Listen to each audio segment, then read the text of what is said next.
जय हिंद दोस्तों, मैं नदीम। एक बार फिर आप सभी का स्वागत है आपके अपने प्यारे चैनल एडवेंचर क्लासेस में। और जैसा कि आप सभी जानते हैं, हम पढ़ रहे हैं यहाँ पर स्टैटिक जीके को। और स्टैटिक जीके के अंतर्गत इससे पहले वाले वीडियो लेक्चर में हमने जाना था यूएन के बारे में। यूएन क्या होता है, उससे पहले जो संस्था थी आपकी लीग ऑफ नेशन यानी राष्ट्र संघ, उसके बारे में भी मैंने आपको बताया था। तो अगर आपने पहला वीडियो लेक्चर नहीं देखा है तो इस वीडियो लेक्चर के बाद एक बार उस वीडियो लेक्चर को जरूर देखें। तो आइए स्टार्ट करते हैं अपने इस वीडियो लेक्चर को।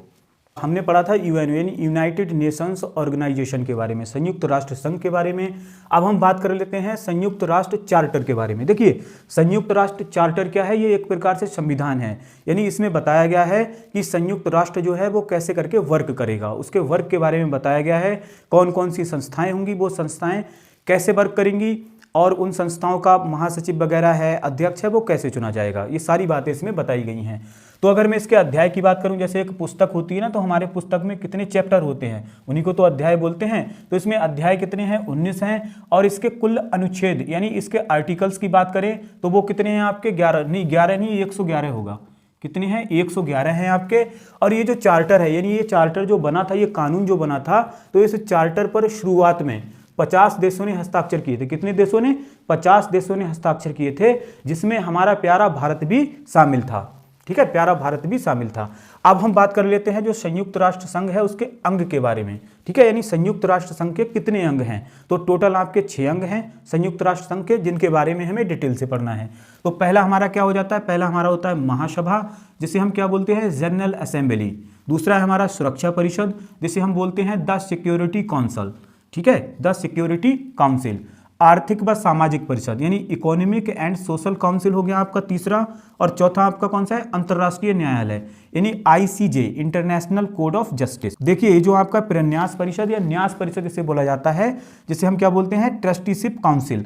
इसने क्या किया, इसने 1994 तक तो काम किया, बट 1994 के बाद इसके कार्य को समाप्त कर दिया गया। तो अभी वर्तमान में अगर आपसे पूछता है तो ये वर्क नहीं करता है, और ना ही हम इसके बारे में पढ़ते हैं, यहाँ से क्वेश्चन नहीं बनता है। बनेगा तो क्या बनेगा, न्यास परिषद या प्रन्यास परिषद के कार्य को कब से समाप्त कर दिया गया, इसने काम करना कब से बंद कर दिया, तो याद रखना 1994 से।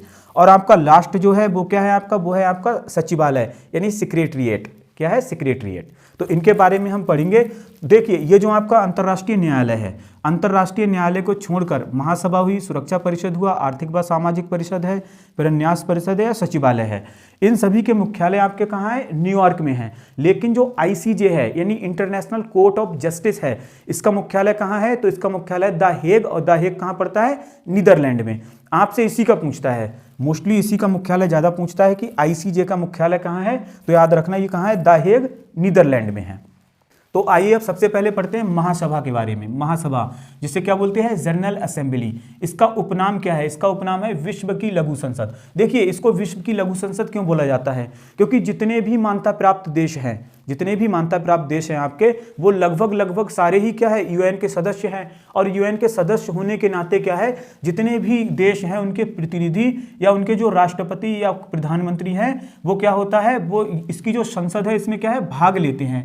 इसीलिए क्या बोला जाता है, इसे विश्व की लघु संसद बोला जाता है। ठीक है, उपनाम मतलब दूसरा नाम क्या है इसका, विश्व महासभा को ही क्या बोलते हैं, विश्व की लघु संसद। आपसे क्वेश्चन पूछता है कि निम्नलिखित में से किसे विश्व की लघु संसद बोलते हैं, तो याद रखना महासभा को बोलते हैं विश्व की लघु संसद।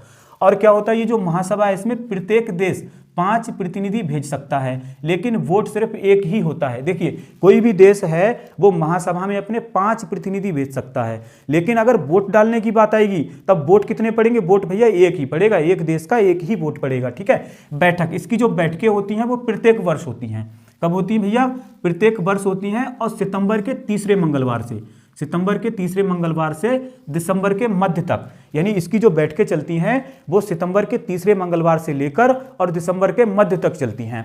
और क्या है इसमें, देखिए इसमें जो इसका जो स्ट्रक्चर है, तो उसमें क्या होता है, उसमें एक अध्यक्ष होता है, 21 आपके क्या होते हैं, उपाध्यक्ष होते हैं, और 7 आपके क्या है, मुख्य समितियों के अध्यक्ष। यानी इसमें समितियां बनाई जाती हैं कि कौन सी समिति का क्या काम है। तो ऐसी जो मुख्य समिति हैं वो 7 हैं आपकी, और एक अध्यक्ष चुना जाता है इसका, और कितने, 21 उपाध्यक्ष होते हैं। जिनका चुनाव महासभा द्वारा होता है। यानी ये जो महासभा है ना, तो यही सेलेक्ट करती है कि वोटिंग के आधार पर, वोटिंग होती है इसमें, अभी मैंने बताया ना कि प्रत्येक देश क्या है, एक ही वोट डाल सकता है, तो वोटिंग के आधार पर चुना जाता है कि भैया अध्यक्ष कौन रहेगा इसका, उपाध्यक्ष कौन रहेगा, और उपाध्यक्ष कितने होते हैं, 21 होते हैं, और जो मुख्य समितियां हैं उनके अध्यक्ष कौन रहेंगे, ऐसी कितनी मुख्य समितियां, इसमें 7 हैं। तो वो क्या होता है, जिनका चुनाव महासभा द्वारा होता है, यानी महासभा ही इन्हें चुनती है। अगर मैं इसके कार्य की बात करूं, कार्य का मतलब है कि इसके वर्क क्या है, ये जो महासभा है ये कौन कौन से कार्य करती है। पहला ही कार्य क्या है इसका, बजट तैयार करना।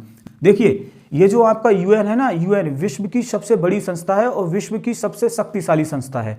शक्तिशाली क्यों है, देखिए बड़ी तो आपको पता है कि जितने भी मान्यता प्राप्त देश हैं लगभग वो सारे ही इसके सदस्य हैं, तो सबसे बड़ी हो गई। और विश्व की सबसे शक्तिशाली संस्था क्यों बोल रहा हूं मैं, क्योंकि इसका जो चार्टर है ना, ये चार्टर यानी जो इसका संविधान बना हुआ है, चार्टर है जिसमें अनुच्छेद कितने हैं, 111। तो इस चार्टर में बोला गया है कि जो यूएन है, यूएन विश्व के किसी भी क्षेत्र में शांति बहाल करने के लिए अपने सदस्य देशों की सेनाओं को तैनात कर सकता है। तो आप सोचो इसके पास भैया कितनी आर्मी है, मैंने कितने सदस्य बताए थे, वर्तमान में कितने हैं, 193 सदस्य हैं। पहले वाली वीडियो में बताया था ना, वर्तमान में इसके 193 सदस्य हैं। 193 में कौन है, साउथ सुडान है आपका, दक्षिणी सुडान है आपका, ठीक है। तो ये इतनी सारी फौज है इसके पास, ठीक है, इतनी सारी फौज है इसके पास।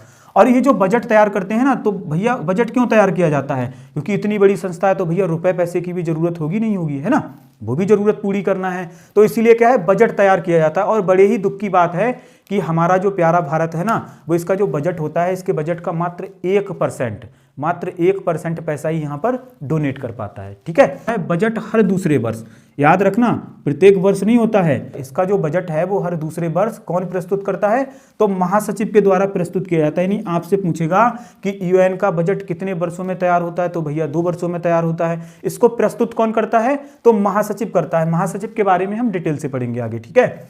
और दूसरा इसका कार्य क्या है, नए सदस्य शामिल करना। यानी कोई भी नया देश आता है तो वोटिंग के आधार पर उसे कौन, महासभा इसमें शामिल करती है, ठीक है, महासभा इसमें शामिल करती है। और तीसरा क्या है इसका, महासचिव की नियुक्ति। जो ये पद है ना, जो बजट को क्या करेंगे, प्रस्तुत करते हैं महासचिव, तो महासचिव की नियुक्ति किसके आधार पर होती है, महासभा करती है। लेकिन यानी सुरक्षा परिषद की सिफारिश पर महासचिव की नियुक्ति कौन करता है, महासभा करती है। आई होप गाइस वीडियो आपको पसंद आया होगा। अगर वीडियो पसंद आए तो वीडियो को लाइक कर दें, चैनल को सब्सक्राइब कर दें। इसी के साथ मैं नदीम लेता हूं आप लोगों से विदा। जय हिंद, जय भारत। मिलते हैं नेक्स्ट वीडियो में।